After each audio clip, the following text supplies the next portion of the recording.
Hey everybody, welcome to Rock and Roll Shin-Soo Chew. My name is Gabe Essel. I'm here with my co-hosts Dennis Levi Leach and Jonathan Getz. Good evening, guys. Evening. Good evening. Hey, all right. Tonight is episode number 71, nearly lost amid the flurry of 2016 celebrity obituaries. Canadian actor Alan Thicke, most famous for his role as Jason Seaver on Growing Pains, was also an accomplished musician. He penned the theme songs for popular 80s sitcoms like Different Strokes and The Facts of Life, as well as notable game shows like the original theme to Wheel of Fortune. Thicke's passing got us thinking, what musicians have taken a turn at acting, and what actors have given popular music a shot? Also, what if the 2016 baseball season got the film treatment? Who would play some of the year's stars? We're going to discuss these topics and more tonight on episode number 71. Now, I mentioned Alan Thicke and Growing Pains. Growing Pains aired from 1984 to 1992. You might remember Leonardo DiCaprio swinging in for the last couple seasons there. Yeah. So this is also the era when TV and film stars like Bruce Willis, who would have been on Moonlighting at the time, right? Yeah. As well as, kind of getting his film career off the ground with Die Hard and really kind of becoming a star. Don Johnson, obviously from Miami Vice, and then also Eddie Murphy. All three of those guys released albums in the late 80s. So we listened to some of those, taking stock of them, and curious to hear what you guys think. I only got like one song through Don Johnson, and then I had to change it. Dude, I'll be totally honest. Yeah, I got about 7 or 8 in there. Yeah. I mean, I know that he's friends with a lot of, musicians. Like he's hung out with the Allman Brothers quite a bit. Yeah. Maybe that didn't rub off. I think also it was just really a product of 1986. I think that's when the album came out. Yeah. Totally. And you've got a sexy TV star, 1986. I think they basically probably wanted Crockett recording an album. You know what I mean? I think that's probably what the record company wanted. Yeah. They're like, you're just gonna sing all Glenn Frey songs. Yeah. Like, I wonder if Don Johnson had all these amazing ideas, and they're like, no, we've already written everything. We want you to record it. Right? Yeah, and the production is totally dated. And the musicianship is fine. It's what you expect for that sort of thing. But his vocals are not good. His vocals are pretty weak. Like, you can tell it's Don Johnson singing. Right. Which isn't good. No. And they re-released one of those albums, with expanded tracks for some reason. Finally. It's probably going to come out on vinyl record store day. 180 grand, man. Oh my gosh. Yeah, it's pretty bad. And that Bruce Willis. Go ahead, Levi. No, I was going to say, I see the Eddie Murphy out of the three of them. I see the Eddie Murphy record the most. Like, if in my digging for vinyl. So that, to me, that just means he probably sold more copies, I guess, than the other two. Heartbeat did okay. It cracked the top 20, I think. Yeah. Yeah. Wow. Yeah, it did. It's got a pretty awesome video that I watched. Though I just saw the Bruce Willis video for Respect Yourself. Yeah. That's classic of 80s cinematography. Amazing video. And did you know that track is on the 20th Century Masters Best of Motown 80s Volume 2? Oh, Lord. Good enough to include, huh? Wow. Yeah. So he was also featured on like a Blues Traveler track, or he was on he did a spoken word for a Blues Traveler track. It's like a closing track from their album in 2008. I haven't really listened to any Blues Traveler albums since like 2001. Okay. Yeah, me neither. Yeah, and it's mostly spoken word. But again, when he sings, you can tell it's Bruce Willis, and that's not good. Yeah. Oh yeah. Well, yeah. Eddie had Rick James on his side, man. So, like, it is by far the better song off all of them. The best. It's the best single among any of those albums. Yeah, by far, hands down. Yeah, I'll even go as far as to say like it's kind of a good tune. You know, I mean, for what it is. You know, the video's another classic. Oh yeah, God. Just Rick James at the control panel, man. Yeah. Just loving it. Yeah. He looks all business too in that video, Rick James.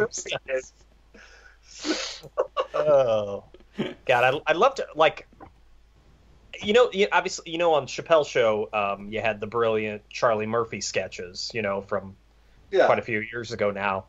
That wasn't brought up though in those. You know, I hope there's another one buried deep down where like they talk about the making of that album. You know, I mean, because that makes some pretty good stories. Yeah, yeah. So I'm hoping there's another one of those out there somewhere. But yeah, Eddie's by far the best. And Alan Thicke, does he have an album too? Like, or is it? I couldn't see. I know he worked on like a lot of TV shows, and you know was a singer and all of that. But I don't know if he has like an album necessarily. I'm looking up his discography right now. He doesn't have one. He doesn't have a discography. Okay. Yeah. On Wikipedia. Well, around that same time on TV, I was seeing on MTV and then with the movie Scrooged, David Johansen from the New York Dolls. He was like everywhere. Yeah. Like I remember at first, obviously when I was a little kid, all I knew of him was he was Buster Poindexter. I was like, oh, that's Buster Poindexter. Right. You know what I mean? But as a kid, you don't realize. And then he's great in Scrooged, which this past holiday season they played quite a bit on TV, which was nice. Yeah. Well, let's go ahead. I'm sorry.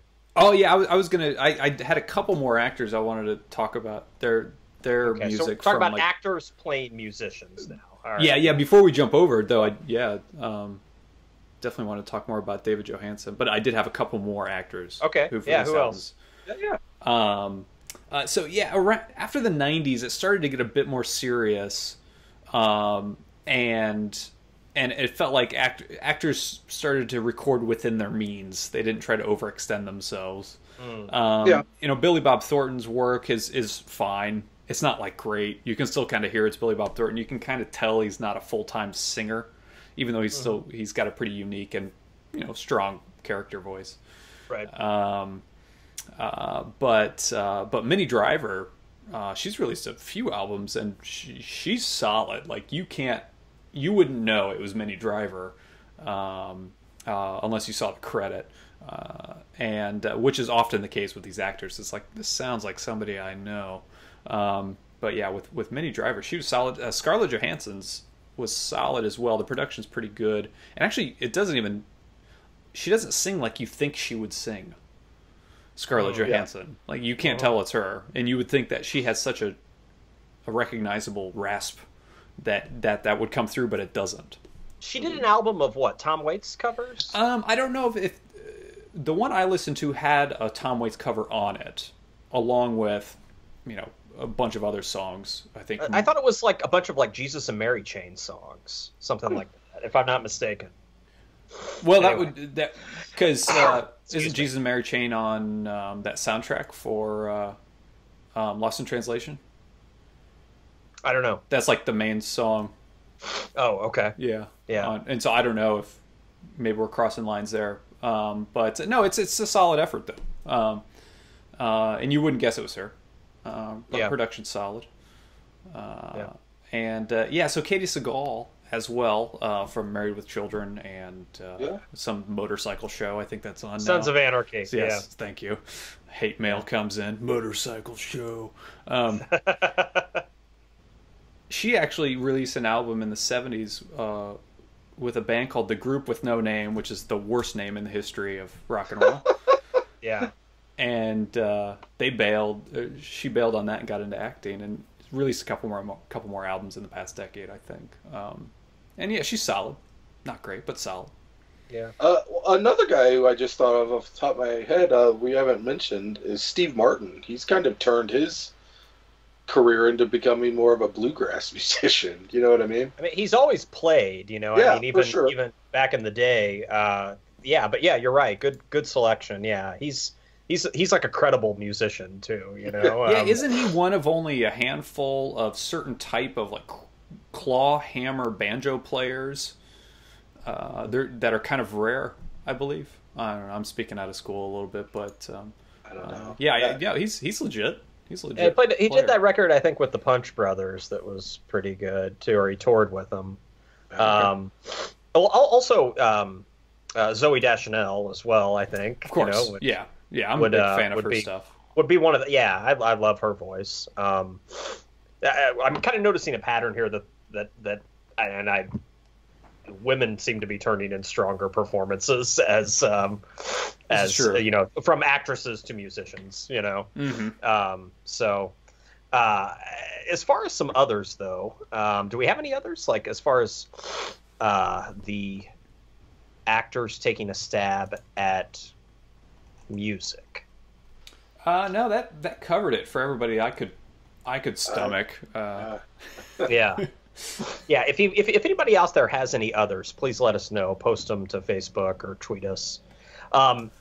Looking at the second part, though, let's reverse these roles here and go from musicians that also act, right? Yeah. You know, the one that came to mind for me that's made a big impression in the last few years, I would say Carrie Brownstein of Sleater-Kinney. You know, as someone who spent most of her career, still a young career, as a musician, and then really without, at least based on my extensive search of her Wikipedia page, any real training as an actor, you know, has, you know, found success with Portlandia, and she's funny. She's legit funny. She's got good comedic timing. So and she's writes too. You know, I think she writes some of the sketches as well.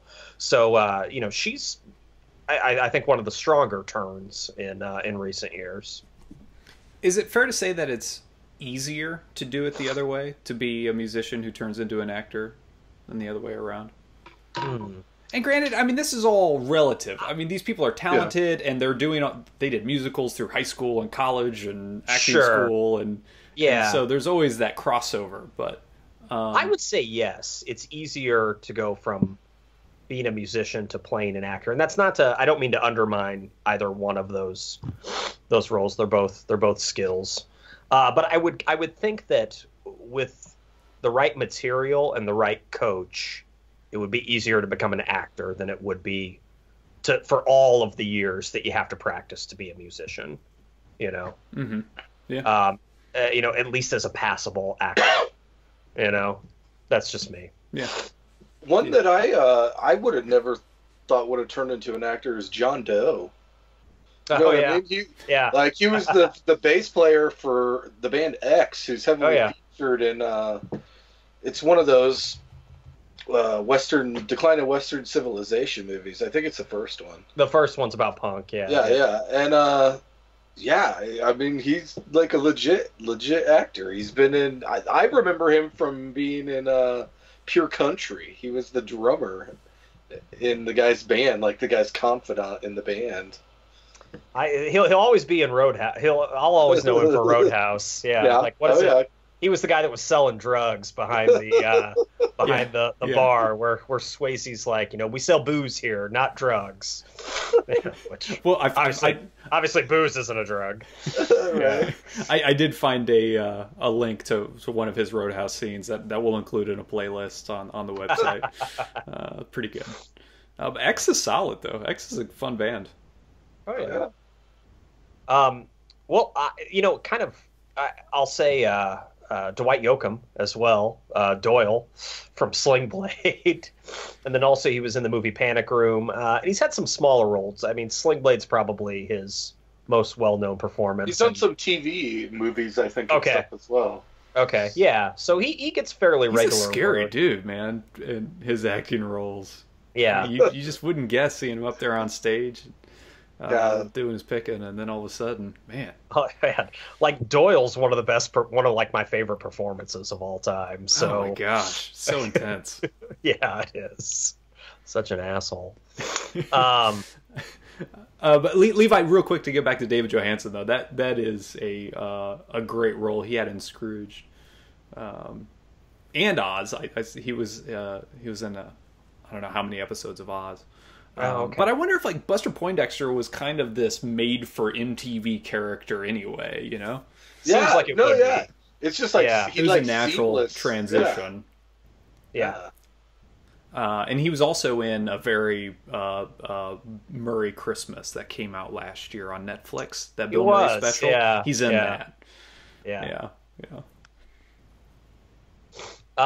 Now you put Bob Uecker on the list here. We know him from Major League, but he's playing a baseball announcer there. Mr. Belvedere. I remember watching that. Mr. Belvedere. Yeah. 5 seasons of Mr. Belvedere. Okay, I have to admit I'm off on my Mr. Belvedere trivia. He was in every single season. Actually, I don't know that for sure. Yeah, I think he was one of the main characters. Oh, okay. Yeah, he's the father of the family that And Mr. the family Belvedere has is. he's like their butler. Mm-hmm. Well, yeah, I know the premise of Mr. Belvedere, but I have to admit, other than Mr. Belvedere, I don't remember much of the cast. I'll include a link as well to Mr. Belvedere on YouTube. Wow, good deal. Yeah, Okay. yeah. So, but his comedic time in a Major League is pretty solid. And Mr. Belvedere, he can carry a scene. Yeah, parts of it were funny back when I was a kid in 1985 or whatever that was. Well, I'll throw a couple others out there. Bowie, obviously, turned in some memorable performances, particularly Labyrinth. And also, his Dancing in the Streets partner in crime, Mick, which amazing. Mick was in a few movies. He was in a movie in this. I'm sorry, I don't have the page up in front of me. But the Mick Jagger movie that comes to mind for me is the movie Free Jack from 1991 with Emilio Estevez, and I think is it Rene Russo's in it as well. I think. Right. Not kind of a forgettable movie, but he was on the movie poster. I remember for that movie. came out around like 1990, 1991. It's a kind of a sci-fi. It's like a Tron movie poster. Yeah, it's Anthony Hopkins. Anthony Hopkins is in it too. Okay, all right, but Mick's in that. I remember him getting at least a poster shot in that. So you're right, Rene Russo. Okay, good. All right, 1992. 92. Okay, thank you. Yeah, I totally don't remember that movie. I don't think it was a big hit. Made 17 million in 1992. So not bad. It probably paid for itself, maybe. Yeah, I don't have to see what the budget is. Yeah, it's an interesting cast if you think about it. Yeah, the rest of it has Anthony Hopkins and Mick Jagger. I'm gonna have to read up on how like the casting came to be. Did Mick know the director? Like, did I'm just curious how it all shook out. Yeah. 92 Stones wouldn't have, 92. The Stones would have been like that was an off year for them. Off in the sense of they didn't have an album out around then. Right. Yeah. Right. It was like the break. It was like the break between Steel Wheels and Voodoo Lounge. Levi, you brought up Lee Ving. He was in Clue. Yeah, from the band Fear. Yeah. Oh, okay. Nice. Yeah, he was in Clue and Crime Story. It's neat. Like, I mean, you kind of think about David Johansen, Lee Ving, John Doe. Kind of like punk musicians went into acting. Yeah, right, huh? To see him kind of play a straight guy. Yeah. In a way, non-anarchy sort of thing. But no, he's got a fun scene there in Clue. He's the dude that gets killed. And I forget the scene. The candlestick in the library. No. Yeah. Actually, I think he gets shot. We'll include that clip as well in the playlist. You were also talking about, musicians you would like to see take a turn at acting. We discussed that idea as well. Of punk rockers, I don't know if he's ever been in anything other than, I'm not kidding, I think he was in a butter commercial. I'd like to see Johnny Rotten in a movie. You're right. So what commercial was he in? Something with butter. Yeah. I don't know how long ago it was. It was like a commercial for butter. It's more recent, and he was on like Celebrity Big Brother, like the British one, I think, as well. Here, hold on. Yeah, Country Life Butter. He was in a commercial for Country Life Butter. Yeah. Oh, man. Actually, a couple of them. So hey. We all got a bloody mortgage to pay anyway. So, well, it's so over the top. It's kind of comes back around and makes punk sense that he would do that. So tongue in cheek. Yeah, exactly. Yeah, it's is it so unpunk that it's punk? Exactly. Right? Exactly. Yeah. So I'd like to see him, and he's a funny old. I'd like to see him in a movie. Who do you guys? You guys got any like musicians you'd like to see take a stab at acting? I did. Levi, you go ahead. I was trying to think of someone. Oh wait, what wasn't Greg Allman was in? He was in that movie Rush. Rush. Oh, thank you. Yeah, which is a good movie. Jason Patric. Good movie. Underrated movie. Is that the Clapton soundtrack movie? Yeah. Yep. He plays a Coke dealer. Yeah, Jason Patric and Jennifer Jason Leigh are the leads, and they're undercover cops, and they end up getting strung out. Essentially, it's a good flick. I watched that one actually a couple of years ago because I had read good things about it, and it's takes place in like the late '70s in Houston. It's strong performances. Greg only has like a couple lines. Like he's in it a lot. He's like the main villain. But they didn't really give him much dialogue. Right. Yeah. He's just shakes his fist a lot. Which that might be kind of telling. He just kind of like does some stares, Like there may have been a lot on the cutting room floor. There might have been, yeah. Yeah. Another guy that was sorry to hop back around here for a second, but we talked about musicians playing actors. Lenny Kravitz has been in a few movies recently. He was in Precious. Okay. And God, I want to say like he was on a TV show recently as well. Pretty kind of understated performances, the ones I've seen of him. Pretty mellow. But yeah, that's another one. One that I think they should have took advantage of. They can't now because he's passed away. But I think Robert Palmer should have been in like one of those '80s Bond movies somehow. Oh yeah, good choice, man. Yeah, you could just call it Riptide, I guess that was already a TV show, so. But yeah. It's like Palmer and Roger Moore got to team up to save the world. Yeah, definitely. Yeah. It's called like Gentleman's Chance or something like that, Palmer and Moore.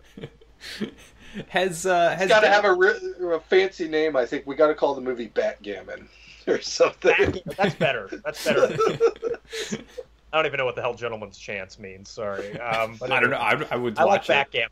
I like Backgammon, Levi. That's good. Yes. Work on your photoshopping. All right. All right. What about David Byrne? Did he do much acting? He seems like he would be interesting to see act. I remember him in The Simpsons cameo a few years ago. Yeah. Gosh, I don't know. The B-52s were in one of the Flintstone movies, weren't they? I think you're right. Yeah, I think they were. Wow. People in Vegas or something. I'm sure there's some very obvious ones that we're missing. But some of my favorite ones are the Seinfeld cameos. Sure. With athletes being. Well, yeah, we'll move on to baseball now.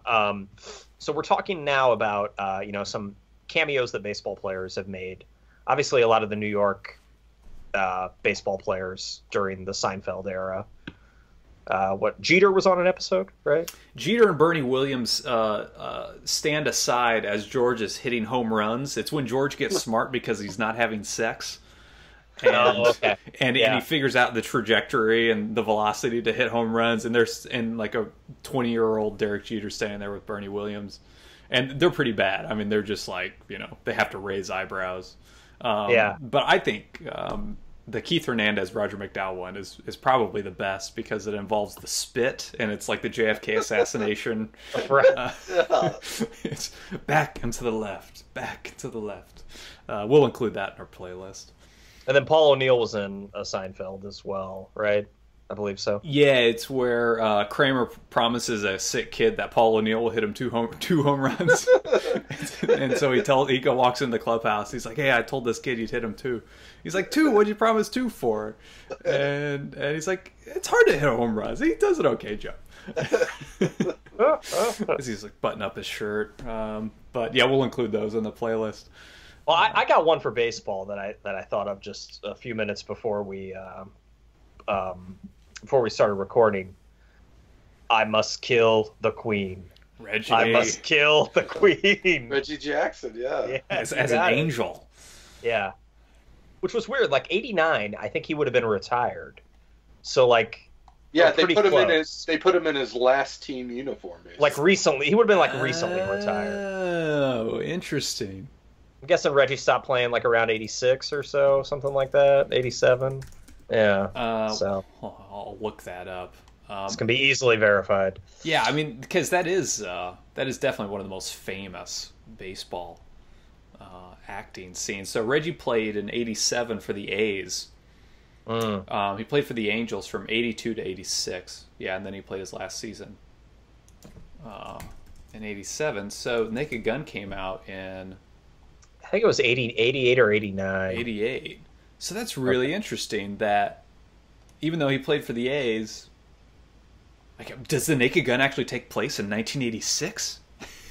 This changes everything. Well, I'd assume there's a glitch in the Matrix. I'd assume it had something to do with the fact that Anaheim's closer to Hollywood, where they probably filmed it. You know? Right? Yeah. Yeah. So, my guess. It's interesting. Yeah. But then again, it could have been like you could have made it any baseball. But the movie takes place in L.A. too, right? So exactly, yeah, exactly. Yeah. So yeah, that's an interesting little bending of the rules there of reality that they did. Yeah, never thought about that before. Very nice. You know, this is more recent, and it's I'm diverging from baseball here, but I think LeBron has like pretty good timing. Yeah, he wasn't bad in Trainwreck. No, he wasn't at all. No, he was pretty good, and he's pretty funny in commercials too. Mm-hmm. So like he's, I think, like legit funny, you know. And I think a lot of actors, a lot of athletes nowadays are more likely to be better actors than they were back in the day. I think it's just something about them being looser, and it's not. They're also just much more visible than they used to be too. You know, yeah, they have a lot more opportunities. Yeah, than just the standard promo commercial. Mm-hmm. Yeah. Any other baseball ones, like baseball cameos or? No, not that I can think of. I'm stumped as well, aside from the Seinfeld cameos and then Reggie.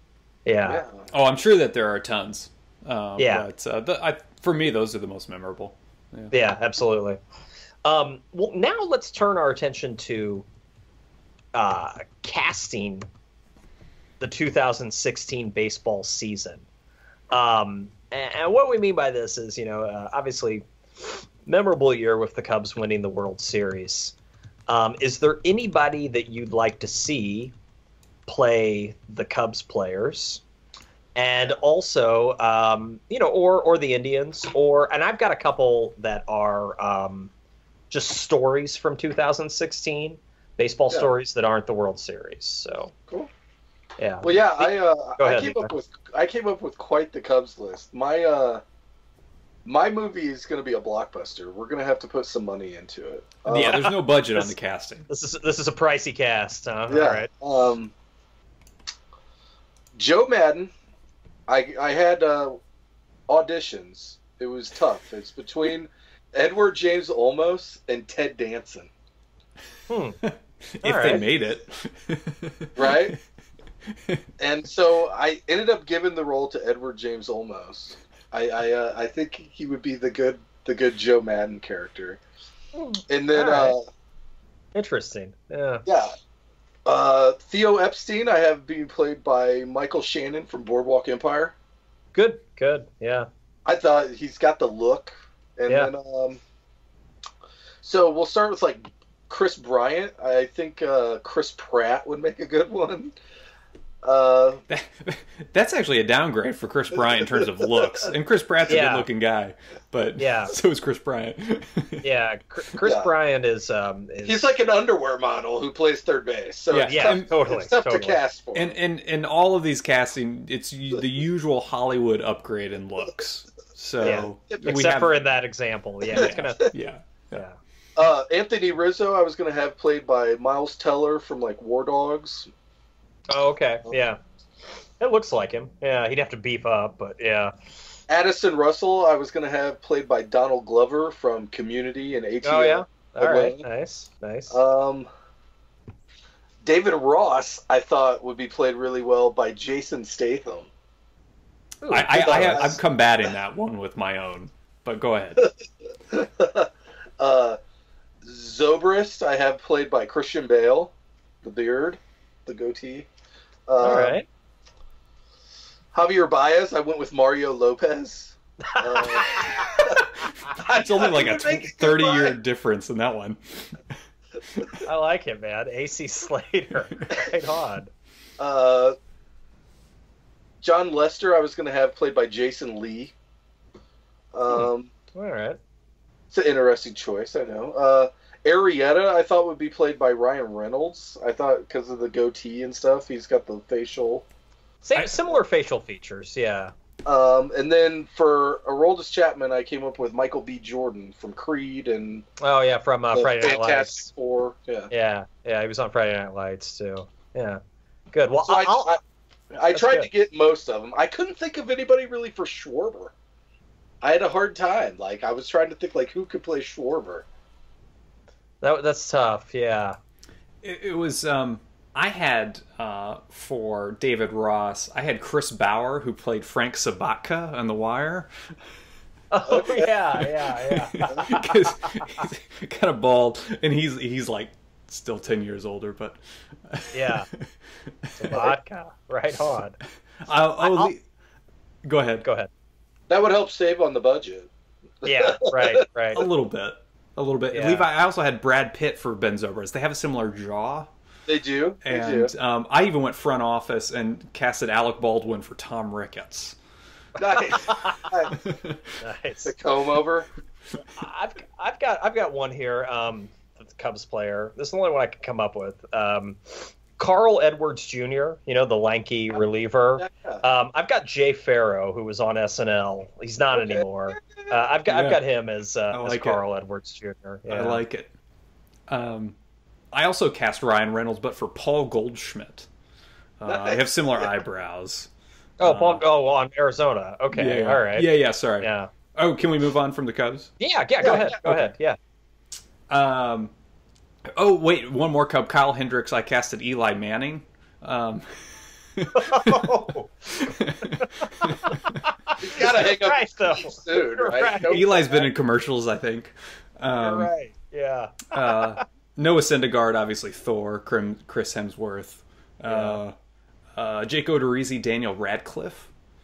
And Jacob DeGrom in his main. Could only be played by the most famous Cocker Spaniel lady from Lady and the Tramp. Jacob DeGrom. Yes. And then also Pat Hughes, I said Tom Kenny, who's in Mr. Show. I'll post a photo of that one. Gabe, this might be a good Instagram before and comparing the two. Okay. I'll send you the photo for that one. Jonathan, did you say you had Chris Pratt as somebody as well? Okay, I had maybe Chris Pratt as, I was thinking World Series, maybe as Mike Napoli. I don't know. That's a little bit of a, yeah, that's making Mike Napoli look probably better than Mike Napoli looks. But that's how Hollywood works. Yeah. And then as Terry Francona, I thought about there's this actor I like. He's in the movie Traffic. His name's Miguel Ferrer, I think is how you say it. You know him if you see. He's in RoboCop as well. Kind of a character actor. Bald. He's probably like in his late 50s now, early 60s. He's good. He's one of my favorite kind of actors. That, like one of those people that's like, oh yeah, what's that guy's name? Yeah. One of those. He's one of my favorites. Yeah, he's really good in Traffic too. It's hard to cast some of these guys as you go through these photos. Yeah, because they all have such awful facial hair, and none of them really groom their eyebrows, so they have these big bushy eyebrows, and it's like nobody in Hollywood looks like this. No. And so you kind of like you put your hand up to cover like their goatee, and then like cover their eyebrows and try to figure it out. And it's you're right. Everybody in baseball has a beard now. I mean everybody. There's weird grooming going on in baseball. Well, I've got a couple other films from 2016. This one's a serious one, guys. All right, like this is not a comedy. Okay, it's directed by Jim Sheridan, who is a serious like Irish director that did My Left Foot and In the Name of the Father. Okay, I've got because this guy's in Jim Sheridan's movies. Daniel Day-Lewis as Chris Sale, and the film is called The Jersey. Right? It's like a silhouette of scissors on the movie poster. Exactly. It's like Daniel Day-Lewis in the White Sox clubhouse. Do you expect us to wear this jersey? It's like, and all of a sudden he starts cutting them all up. It's really dramatic. It's 115 minutes of just that. Yes, right. Of his diatribe. It's his greatest role since My Left Foot. But anyway, so I've got that one. And then another one, this is kind of like a Lifetime movie, like those ones that you remember from like the 80s and 90s with Joanna Kerr or Meredith Baxter that are like called like Not Without My Daughter. Well, this one's called Not Without Drake, and it's about Adam LaRoche and Drake LaRoche. and like since no actor looks like Adam LaRoche, the best I could do was Matthew Lillard. If you gave him like a beard. Yeah. So I don't know who would play Drake. But yeah, so Not Without Drake. That's the Lifetime. Nice. Yeah, Levi, I'm struggling on Kyle Schwarber too. We'll have to come up with something for Instagram. I couldn't think of any. Like the first person I thought maybe like he gained some weight for the role. We could have been Affleck playing. Yeah. Schwarber's got kind of a baby face though. Like he looks young. Yeah. Whereas sure. Affleck he looks older now. Getting a little up there. Yeah. Well, maybe we could have Damon play him. Matt Damon kind of has the like.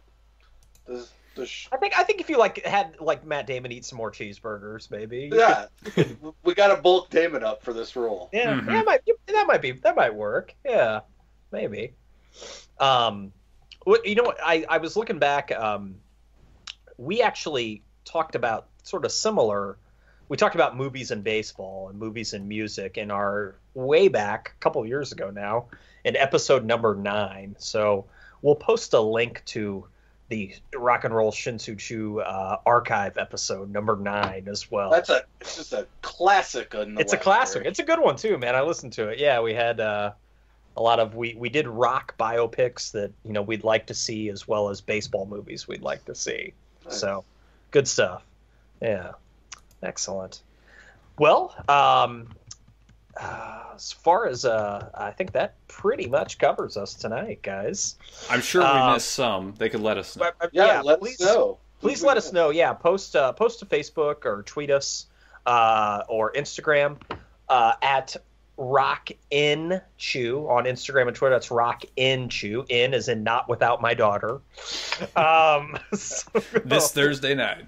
Listen, Meredith Baxter, if you're listening, we'd love to have you on the show. But anyway, or call Joanna Kerr as well. But anyway, speaking of Alan Thicke, right? Yeah, Joanna Kerr, Growing Pains. Yeah. But anyway. So yeah, at Rock and Chew on Twitter and Instagram. Like us on Facebook, and also please leave us a review. If you listen to us on iTunes, that would be great. That would help us out. Or even if on any other podcasting apps that you use, however you get your chew, let us know. Let us know what you think, what we're doing well, what we could be doing better. If it sucks, just tell us. But yeah, we'd love to hear from you. So anyway, yeah, please check us out there.